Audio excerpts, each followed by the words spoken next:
You probably knew this item was coming up, didn't you?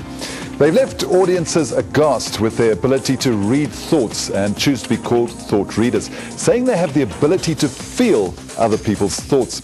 Les met up with the Evasons. You know, when it comes to things that are unexplainable, ESP, the paranormal, the reading of thoughts, I am definitely a skeptic. But as they say, seeing is believing, and after seeing our next act, I am becoming more of a believer.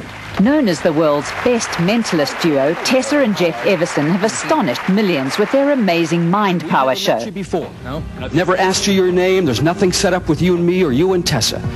Stand up. See if you get his name. Try, Tess. I will try. Won't you get it now? Some people call you Matt.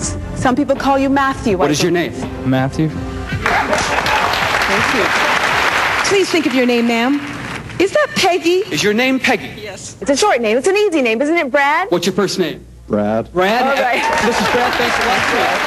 The Evasons have astounded audiences in 28 countries around the world with their magical show. They've been called the new mentalists and appear to achieve the impossible. Anything from reading minds to moving objects to predicting the future, all with the sheer power of their thoughts. And is there any way that you think Tessa could know the name of this young girl? Absolutely not. Kayla?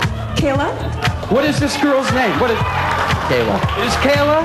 He wants to know if you can get Kayla's sister's name. Oh, very interesting how I get a sense that the sound of AY is also in your other daughter's name. Lindsay?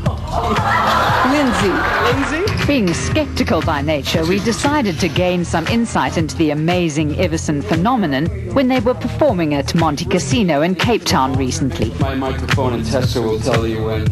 Everybody has it, and we say it, but it's many different components of ESP, but most people don't ever pay attention to it. With your skill, how much is innate and how much do you learn? I think most of it is learned. Some people are better at it than others. People always ask us, or they'll refer to Tessa, because it's really Tessa, and they'll say, when did you discover you had this gift? And they refer to it as a gift as though it was handed as free. It's a present. You may have a knack for it, but it sure didn't come free, and it's not something that she was able to do without working at it and applying herself. Tessa grew up in the Caribbean and shocked many members of the community with her uncanny second sight. Thousands of kilometers away in Canada, Jeff remembers how as a child he was also fascinated by magic. I can remember black and white television before, oh my God, before school. I'm probably 5 years old, 4 years old, and seeing a man with balloons laid out in a row on a piece of dowel, and he had a tuxedo and a pin, and as he popped each balloon, there was a bird inside. And from that moment on, I've always been interested in magic. After college, Jeff made a living as a magician and radio announcer and hired Tessa, who was then modeling in Canada, to help him with one of his shows. And that was supposed to be just one show, but eventually I started getting other bookings. Within a couple of years, it turned out to be a full-time job for both of us. So we got a job on a cruise ship, and we went away for the cruise ship booking and never looked back. The cruise ship was also the beginning of a romantic partnership that has flourished for over 20 years. Gradually, the show changed from magic to pure mind power. Jeff's skills are so honed that during our interview, by the sheer strength of his thoughts, he willed this key to turn over. I supported his hand to ensure that his palm did not move. And this is visualizing on my part, holding it as still as I can.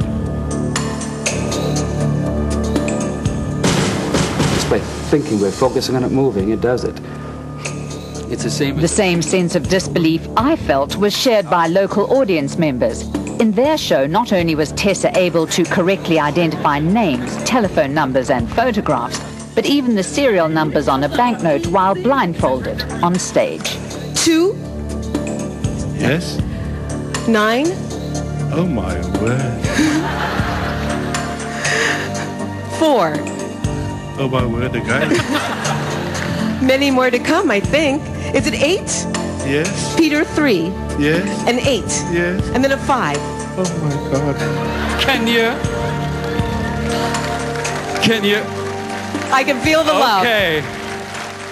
Tessa, what do you say you do? Do you read thoughts?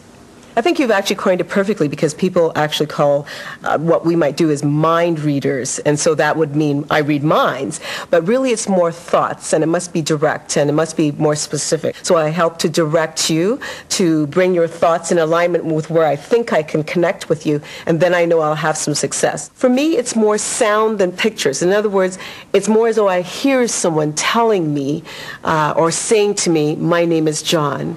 Craig Mitchell, head of the College of Magic in Cape Town, had a similar experience in Las Vegas 3 years ago when Tessa identified him. They knew my name, they knew where I traveled from, and they even told me that I'd flown on Lufthansa and was sitting in seat 3K. And that stuck in my mind to this day. How they did it is beyond me. As a magician, Craig would know the tricks of the trade, but he is also at a loss to explain how their technique works. Jeff and Tessa don't claim to be psychic, and they don't say they have supernatural powers. They don't employ secret assistants, and they don't make use of concealed electronic devices. In fact, they say that they will actually pay $25,000 to anyone who proves otherwise. To date, no one has been able to discredit them. However, performing at casinos around the world, they do get a lot of requests for gambling tips and lotto numbers. Are you banned from casinos? Well, they haven't done it here, so I don't think it's possible to read a machine's mind, but it's more of an intuitive level. She's put, a $1 coin and a couple of $1,000 will come out of the machine. If they see her do that once, that's it. We're not allowed in the casino anymore. The duo has won many international awards, including the prestigious Siegfried and Roy's Sarmati Award. They claim they have a 95% success rate, but are they able to read all of our thoughts?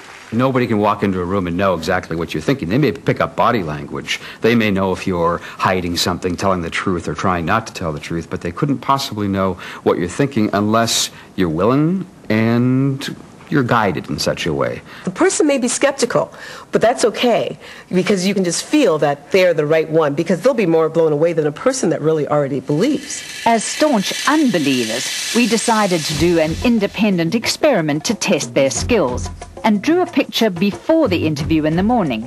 I held the picture while she tried to identify my skillful artistic interpretation of a lion. Would the drawing be more a masculine connection? Yes.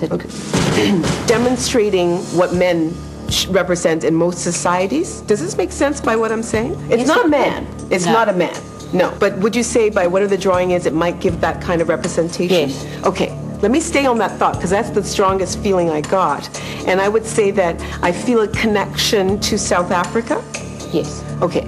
And living energy again, but not human, this time an animal. Yes. Feline energy makes me think about a cat, and makes me think about a pride and energy about a lion. Does this make any sense? Yes. You cannot actually get closer than that. It's a bad drawing, but there it is. Just how do they do it?